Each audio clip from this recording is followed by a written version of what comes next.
Da Vinci code by Dan Brown. அத்தியாயம் 104.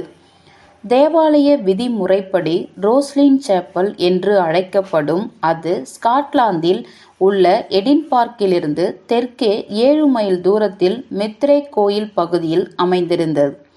சிலுவை வீரர்களால் 1446 கட்டப்பட்ட இந்த சேப்பல் யூதர்கள், கிறிஸ்துவர்கள், எகிப்தியர்கள், மசோனிக் மற்றும் பேகன் பாரம்பரியங்களுடைய குறியீடுகளின் செதுக்கப்பட்ட வடிவங்களோடு மனங்கொள்ளா வகையில் காட்சியளித்தது.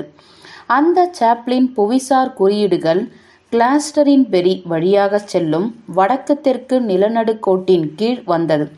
தீர்க்க ரேகை ரோஜா கோடு அர்தார் அரசரின் அவலான் தீவை குறிக்க பாரம்பரியமாகவே பயன்படுத்தப்படுகிறது என்பதுடன் அது பிரிட்டனின் புனித வடிவியலின் மத்திய தூணாகவும் கருதப்படுகிறது. இந்த புனிதத்தன்மை வாய்ந்த ரோஜா கோடு, அதாவது ரோஸ்லின் என்ற ரோஸ்லின் அந்த பெயரை எடுத்துக்கொண்டுள்ளது. அந்த சேப்பல் இருந்த கார் நிறுத்தம் புல்தரைக்கு தங்களுடைய வாடகை காரில் ராபர்ட் லெங்டனும் சோஃபியா நெவியும் வந்தபோது மாலை நெடுநேரம் ஆகியும் ரோஸ்லினின் சொரசொரப்பான கூர்முனை கோபுரங்கள் தங்களுடைய நிழலை பதிவு செய்து கொண்டிருந்தன. விமானத்தில் லண்டனில் இருந்து எடின்பர்க்குக்கு வந்து அவர்களுக்கு ஓய்வளிப்பதாக இருந்தது. ஆனாலும் அவர்களின் இருவருமே தங்களுடைய பாதை எங்கே செல்கிறது என்ற எதிர்பார்ப்பு இல்லாமலே போய்கொண்டிருந்தது. மேகம் சூழ்ந்த வானத்தை நோக்கி ஓங்கி உயர்ந்திருக்கும் கோபுரத்தை லெங்டன் பார்த்தபோது அலிஸ் தலைகீழாக முயல் வலைக்குள் விழுவதைப் போல் உணர்ந்தார். இது கனவாகத்தான் இருக்க வேண்டும். சோனியரின் செய்தியினுடைய கடைசி வரிகள் மிகவும் திட்டவட்டமானது அல்ல என்று அவருக்கு தெரிந்திருந்தது. புனித கோப்பைக்கு கீழே பிரதான ரோஸ்லின் காத்திருக்கிறது. சோனியரின் புனித கோப்பை வரைபடம் இது விளக்க வரைபடமாகத்தான் இருக்கும் என்று லெங்டன் கற்பனை செய்தார். அந்த வரையில் இருந்த எக்ஸ் குறியீடுகள் குறிப்பிட்ட இடத்தை குறிக்கும் வகையில் இருக்கலாம். அதே முறையில்தான் ஆரம்பத்திலிருந்தே சோனியர் அவர்களிடம் பேச ஆரம்பித்திருந்தார். எளிய வரிகள் இந்த இடத்தை சுட்டி காட்ட 4 வெளிப்படையான வரிகளே போதும். ரோஸ்லினை பெயர் மூலம் அடையாளம் காண்பதற்கு மேலாக அந்த சேப்பலின் புதுப்பிக்கப்பட்ட கட்டமைப்பு அம்சங்களை தந்த வரிகள் குறிப்பிட்டன. சோனியரின் இறுதி வெளிப்பாடு பற்றிய தெளிவு ஒரு பக்கம் இருந்தாலும் தனக்கு தெரிந்த விஷயங்களை காட்டிலும் வெகு தொலைவில் இருப்பதாகவே லெங்டனுக்கு தோன்றியது. அவருக்கு ரோஸ்லின் சேப்பல் வெகு தூரத்தில் இருப்பதாக பட்டது. பல நூற்றாண்டுகளாக இந்த கல்லாலான சேப்பல் புனித கோப்பையின் இருப்பை பற்றிய கிசுகிசுப்புகளால் எதிரொலித்து கிடந்திருக்கிறது. தரையை ஊடுருவும் ரேடார் கருவி அந்த தரையின் கீழே ஒரு மாபெரும் பாதாளம் இருப்பதை கண்டுபிடித்த போது அந்த கிசுகிசுப்புகள் கத்தலாக ஒலிக்க ஆரம்பித்தன. அந்த ஆழமான அறை தனக்கு மேலே இருக்கும் சேப்பலை விட பெரிது என்பதுடன் மட்டுமல்ல, அதற்கு நுழைவாயிலோ வெளியே செல்லும் வாயிலோ இல்லை என்பது போல் காணப்பட்டது. அந்த புதிரான அறையை அடைவதற்கு பாறை படுக்கையை உடைக்க தொல்பொருள் ஆய்வாளர்கள் மனு செய்திருந்தனர். ஆனால் ரோஸ்லின் அறக்கட்டளை அந்த புனிதமான இடத்தை தோண்டுவதற்கு வெளிப்படையாகவே மறுத்துவிட்டது. ஆம், இது மட்டுமே பல யூகங்களை பற்ற வைக்க போதுமானதாக இருந்தது. ரோஸ்லின் அறக்கட்டளை எதை மறைக்க முயற்சி செய்கிறது? புதிரான விஷயங்களை தேடுபவர்களுக்கு ரோஸ்லின் இப்போது புனித ஸ்தலமாகிவிட்டது. புவிசார் குறியீடுகளிலிருந்து வெளிப்பட்ட விளங்கிக் கொள்ள முடியாதபடி வெளிவந்த சக்தி வாய்ந்த காந்த விசையால் தாங்கள் இங்கே ஈர்க்கப்பட்டதாக சிலர் சொல்லிக் கொண்டனர். அந்த அறைக்கு செல்லும் மறைவான நுழைவாயிலை தேடி இங்கே வந்ததாக சொல்லிக் கொண்டனர்.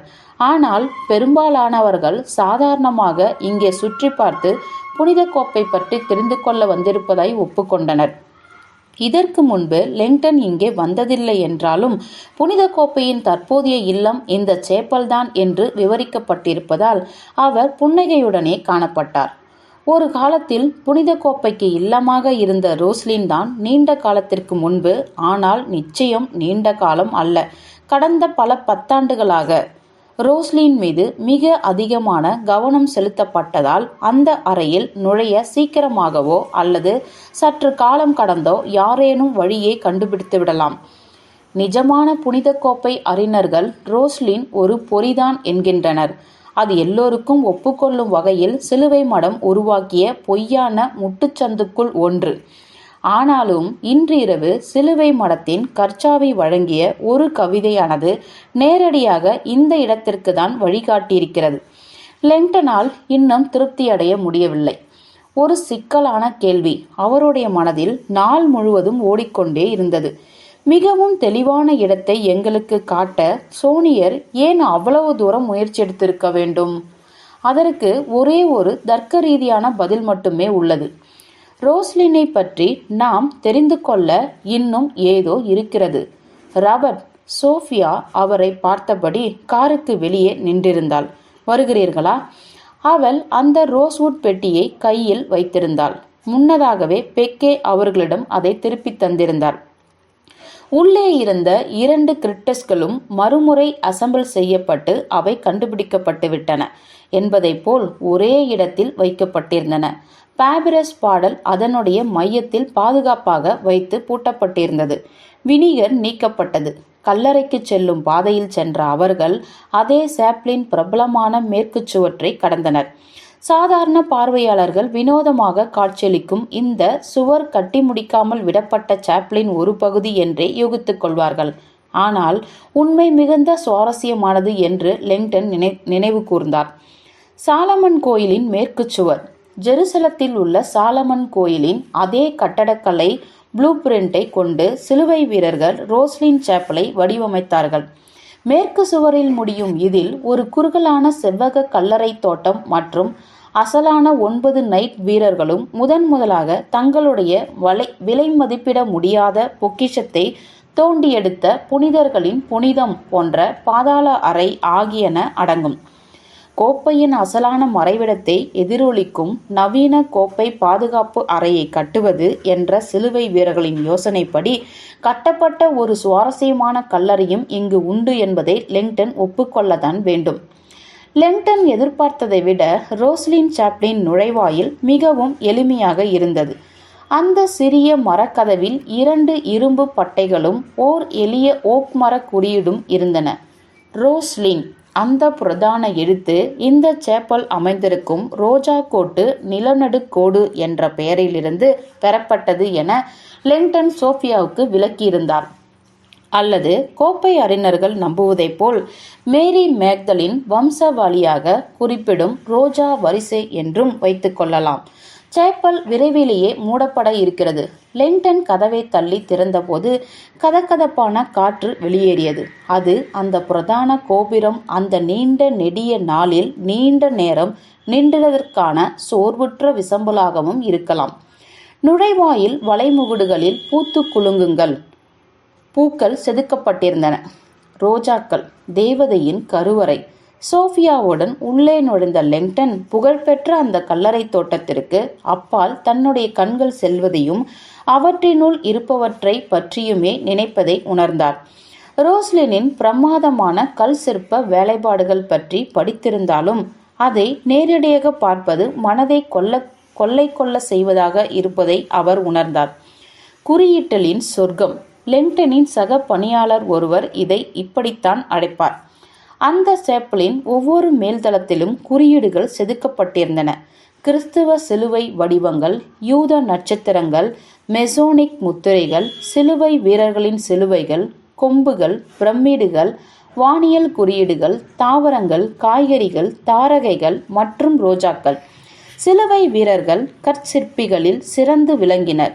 ஐரோப்பா முழுவதும் சிலுவை வீரர்கள் தேவாலயங்களை நிறுவினர். ஆனால் ரோஸ்லின் தான் அவர்களுடைய மிக நேர்த்தியான அன்பும் மரியாதையும் கலந்து கட்டப்பட்ட ஒன்றாக தெரிந்தது. அவர்கள் எந்த கல்லையும் செதுக்காமல் விட்டு வைக்கவில்லை.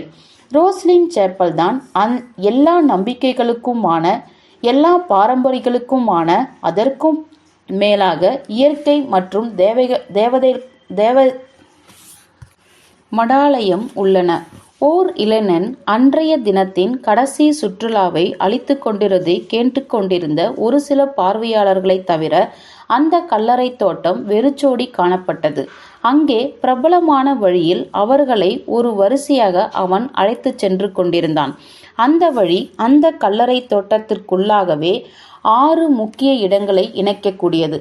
பல தலைமுறைகளாகவே பார்வையாளர்கள் பாதைகளை இணைக்கும் அந்த வழியில் இப்படித்தான் ஒரே நேரான வரிசையில் நடந்து செல்கிறார்கள். அவர்களுடைய எண்ணிக்கையற்ற காலடி தடங்கள் அந்த தரையில் எண்ணிக்கையற்ற குறியீடாக பதிந்திருக்கின்றன. டேவிட்டின் நட்சத்திரம் என்று நினைத்தார் லெங்டன். அங்கே எந்த எதேச்சை நிகழ்வும் இல்லை. சாலமன் முத்திரை என்று அழைக்கப்படுகின்ற இந்த 6 முனை நட்சத்திர வடிவம் நட்சத்திரங்களை பார்த்து குறி சொல்லும் மத குருமார்களின் இரகசிய குறியீடு என்பதுடன் அது பின்னாளில் இஸ்ரேலிய அரசர்களான டேவிட் மற்றும் சாலமன் ஆகியோரால் தத்தெடுக்கப்பட்டது. மத அறிஞர் லெங்டனும் சோஃபியாவும் உள்ளே வருவதை கண்டார். அது மூடப்போகும் நேரமாக இருந்தாலும் அவர்கள் அங்கே எந்த நெருக்கடியும் இன்றி செல்ல மகிழ்ச்சியான புன்னகையை வெளியிட்டனர். லெங்டனும் ஆமோதித்து தன்னுடைய நன்றியை தெரிவித்தபடி அந்த கல்லறை தோட்டத்தை நெருங்கி சென்று பார்க்க தொடங்கினார். ஆனாலும் சோஃபியா நுழைவாயிலேயே ஆணி அடித்தாற்போல் நின்றாள். அது ஒரு புதிரான பார்வை அவள் முகத்தில் தெரிந்தது. என்ன ஆயிற்று என்றார் லெங்டன்.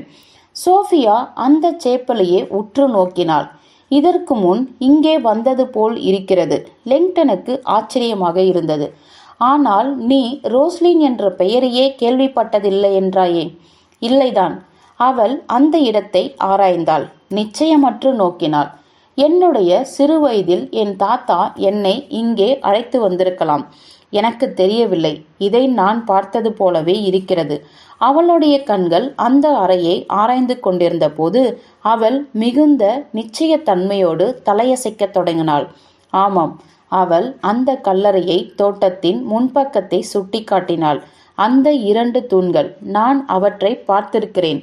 கல்லறை தோட்டத்தின் அடுத்த முனையில் இருந்த சிக்கலான முறையில் செதுக்கப்பட்டிருந்த ஒரு ஜோடி தூண்களை லெங்டன் நோக்கினார். அவற்றின் வெண்ணிற செதுக்கலில் அந்த நாளின் கடைசி சூரிய ஒளி மேற்கு ஜன்னல் வழியாக பிரகாசித்தன. அந்த தூண்கள் வழக்கமாக இருக்க வேண்டிய மண்டபத்தில் வினோதமாக பொருந்திய ஜோடிகளாக காணப்பட்டன. இடது பக்கம் இருந்த தூணில் எளிமையான முறையில் செங்குத்தான வரிகள் செதுக்கப்பட்டிருந்தன. வலது பக்கம் இருந்த தூணில் பூத்து குலுங்கும் பூக்களின் சூழல் வடிவம் செதுக்கப்பட்டிருந்தன. சோஃபியா ஏற்கனவே அவைகளை நோக்கி நகரத் தொடங்கியிருந்தாள். லெங்டன் அவளுக்கு பின்னால் அவசரமாக விரைந்தார். அவர்கள் தூண்களை நெருங்கிய போது சோஃபியா சந்தேகத்துடன் தலையசைத்தாள். ஆமாம், நான் இவற்றை பார்த்திருக்கிறேன். நீ இவற்றை பார்த்திருப்பதில் எனக்கு எந்த சந்தேகமும் இல்லை என்றார் லெங்டன். ஆனால் அது இங்கேதான் இருக்க வேண்டும் என்ற அவசியமில்லை. சோஃபியா திரும்பினாள். என்ன சொல்கிறீர்கள்? இந்த 2 தூண்களும் வரலாற்றிலேயே மிகவும் அதிகமாக போலி செய்யப்பட்ட தூண்கள்.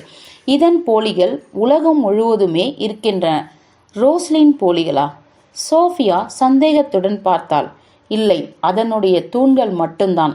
ரோஸ்லின் கூட சாலமன் கோயிலின் நகல்தான் என்பதை நான் உனக்கு முன்னமே சொல்லியிருப்பது ஞாபகம் இருக்கிறதா? அந்த 2 தூண்களுமே சாலமன் கோயிலின் மேல் இருக்கும் 2 தூண்களின் போலிகள்தான் என்ற லெங்டன் இடது பக்கம் இருந்த தூண்களை சுட்டிக்காட்டினார். அதன் பெயர் போயஸ், அதாவது பிரதான சிற்பி உடையது. மற்றோரின் பெயர் ஜேச்சின், கற்றுக்கொள்பவரின் தூண் என்று சற்று இடைவெளி விட்டார் அவர். உண்மையில் இந்த உலகில் உள்ள மெசோனிக் கோயில்கள் அனைத்திலும் இவற்றை போல் 2 தூண்கள் இருக்கும். நவீன மெசோனிக் இரகசிய சமூகங்களுடன் சிலுவை வீரர்களுக்கு உள்ள சக்தி வாய்ந்த வரலாற்று பிணைப்புகள் லெங்டன் ஏற்கனவே சோஃபியாவுக்கு விளக்கமாக சொல்லியிருக்கிறார். அவர்களுடைய கல்வி தகுதிகள் பயிற்சி சிற்பி, சக சிற்பி மற்றும் முதன்மை சிற்பி என்பவையாக இருக்கும். இவை சிலுவை வீரர்களின் காலத்தை சேர்ந்தவை. சோஃபியா தாத்தாவுடைய இறுதி வரிகள் ரோஸ்லின் சேப்பலை தங்களுடைய கலை திறமையால் அலங்கரித்த முதன்மை சிற்பிகளை நேரடியாக குறிப்பிட்டன. மேலும் அது ரோஸ்லின் சேப்பலின் மத்திய கூரையையும் குறிப்பிட்டது. அந்த கூரையில் நட்சத்திரங்களும் கிரகங்களும் செதுக்கப்பட்டிருந்தன. நான் மெசோனிக் கோயில்களுக்கு போனதில்லை என்று கூறும்போது சோஃபியா அந்த தூண்களையே பார்த்து கொண்டிருந்தாள். இவற்றை இங்கே நான் பார்த்திருக்கிறேன் என்று நிச்சயமாக என்னால் சொல்ல முடியும். அவள் சேப்பலை நோக்கி திரும்பிய போது தன்னுடைய நினைவுகளை தூண்டக்கூடிய வேறு ஏதேனும் அங்கே இருக்கலாம் என்பதை போல் இருந்தது. மீதமுள்ள பார்வையாளர்களும் வெளியேற தயாரானார்கள். அந்த இளம் வழிகாட்டி மகிழ்ச்சியான புன்னகையுடன் அவர்களை வழியனுப்ப வைத்தான். அவன் 20களின் பிற்பகுதியில் இருந்த அழகான இளைஞன். அவனிடம் ஸ்காட்லாந்து முடித்தோணி தெரிந்தது. அவனுடைய தலைமயிர் ஸ்ட்ராபெர்ரி நிறத்தில் இருந்தது. இன்று மூட வேண்டிய நேரம் வந்துவிட்டது. நீங்கள் வேறு எதையேனும் பார்க்க நான் உதவலாமா? புனித கோப்பை என்றால் பரவாயில்லையா? லெங்டன் அப்படித்தான் சொல்ல நினைத்தார். அந்த குறியீடு என்றால் சோஃபியா சட்டென்று, இங்கே ஒரு குறியீடு இருக்கிறது. அவளுடைய உற்சாகத்தில் அவனும் மகிழ்ச்சியடைந்தான். ஆமாம், இங்கேதான் இருக்கிறது மேடம். அது கூரையில் எங்கோ இருக்கிறது என்ற அவள் வலது பக்க சுவரை நோக்கி திரும்பினாள். இங்கேதான். எங்கேயோ. அவன் சிரித்தான். ரோஸ்லினுக்கு நீங்கள் வருவது இது முதல் முறை அல்ல என்று நினைக்கிறேன். குறியீடு. லெங்டன் யோசித்தார். காலங்காலமாக இருந்து வந்த ஒரு சிறிய விஷயத்தை அவர் மறந்துவிட்டார். ரோஸ்லின் சாப்ளின் எண்ணியிருந்த புதிர்களுக்கு உள்ளே கல்லாலான நூற்றுக்கணக்கான தடைகள் காணப்படுகிறது. அவையாவும் பலமுகம் கொண்ட மேற்பரப்புகளாக புதிர் தோற்றம் கொண்டிருக்கின்றன. ஒவ்வொன்றும் குறியீட்டுடன் இருக்கும் நிலையில் புரிந்து கொள்ள முடியாத அளவுக்கு தற்போக்கான முறையில் அமைந்திருக்கின்றன. அந்த சேப்பலுக்கு கீழே இருக்கும் நிலவறைகள் குறியீட்டை தான் அவை குறிப்பிடுகின்றன என்று சிலர் நம்பினர். மற்றவர்களோ அது நிஜமான புனித கோப்பை கதையை சொல்வதாக நம்பினர். விஷயம் அதுவல்ல. அதற்கான அர்த்தத்தை வெளிக்கொண்டு வர குறியீட்டியல் நிபுணர்கள் பல நூற்றாண்டுகளாக முயற்சித்து கொண்டிருந்தனர்.